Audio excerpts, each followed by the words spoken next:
Hello, everyone. Have some thoughts for you today about getting the most out of your tech. And what got me thinking about this topic was I saw an interview not long ago with Sam Altman, the boss of OpenAI, and Johnny Ive. And many of you will know Johnny Ive's name as the brain behind an awful lot of what came out of Apple over many years, including a lot of their iconic products. And the two of them, you may be aware, are working on, we're not quite sure what they're working on, and they're being very cagey about it. So as we understand it, it's going to be something physical, which is going to replace, we believe, some of the core tech in our lives, right? So things like phones, we're not sure. And again, they're being very tight-lipped about it.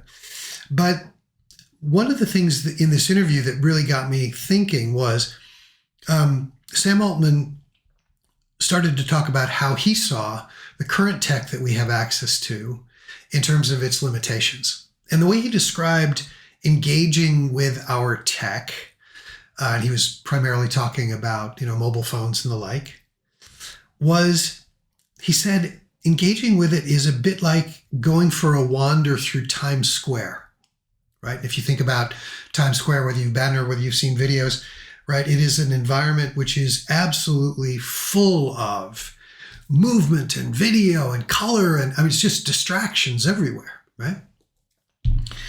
And the point he was making, I think, is that if you have something in mind that you want to do with your tech, right? You have a particular goal in mind. It's not just I want to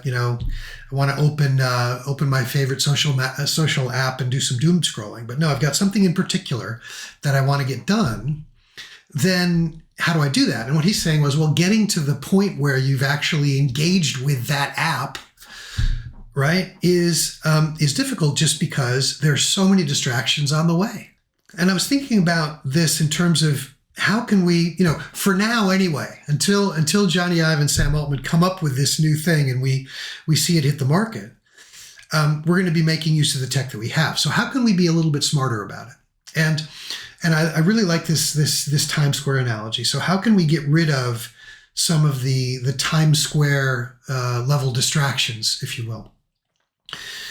So here's some thoughts. Again, this is from my own engagement with my own system and my own ways of working, and also in the work that I've done with clients over the last 15 or so years.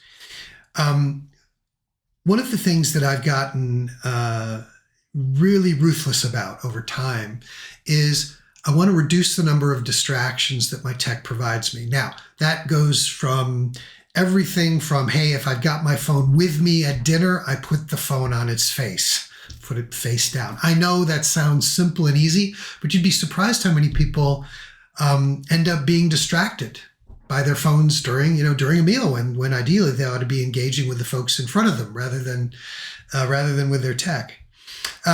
Another example of that, this is maybe a little bit more advanced, I suppose, in a way, is be really ruthless about what you allow your tech to throw your way by way of notifications, right? So if a lot of the clients that I've worked with, and I do this in my own work, I really, really jealously guard access to that notification setting.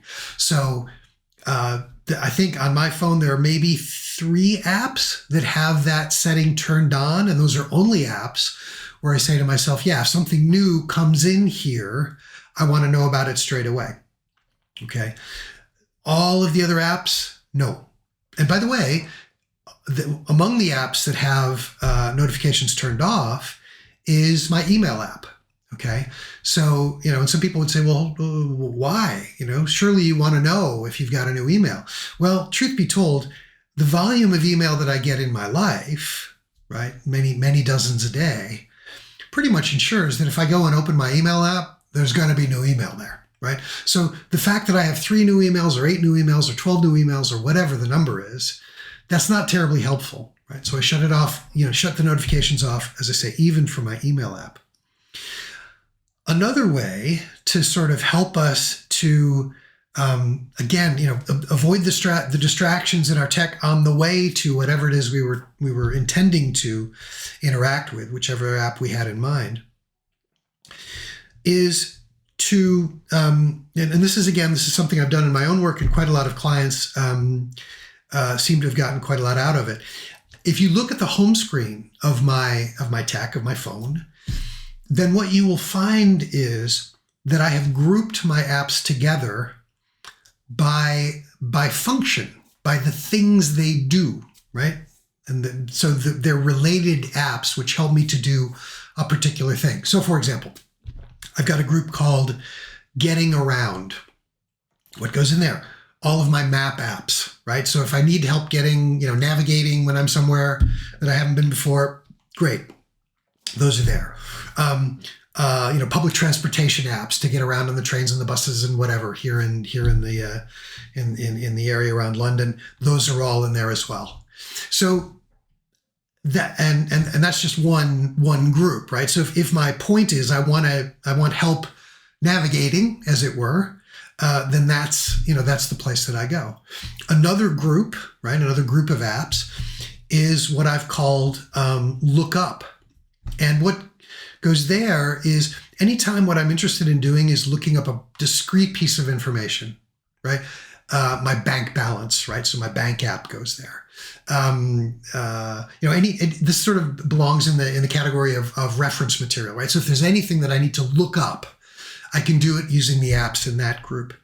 So you might want to give that a try, right? Try to group the apps by function. And again, what that means is that when you unlock your phone, you've at least got a fighting chance that you won't be distracted by all of the other apps that you have to scroll through, swipe left and right through your phone.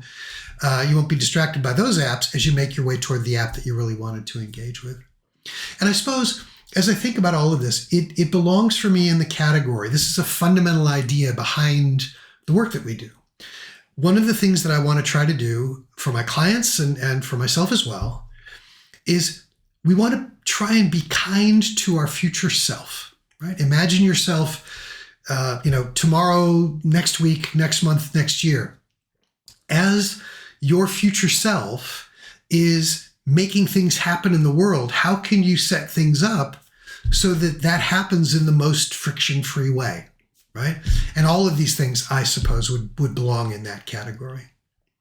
So until this whatever this device is that finally pops out of the labs there, with Sam Altman's people and Johnny Ive's people, those are some thoughts about how you can use the tech that you've got today in more effective ways.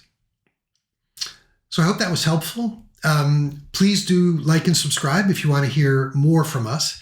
And if there's anything that you'd like to hear about in the content that we produce, please do let us know. I look forward to seeing you next time. Thanks for being with me. Bye for now.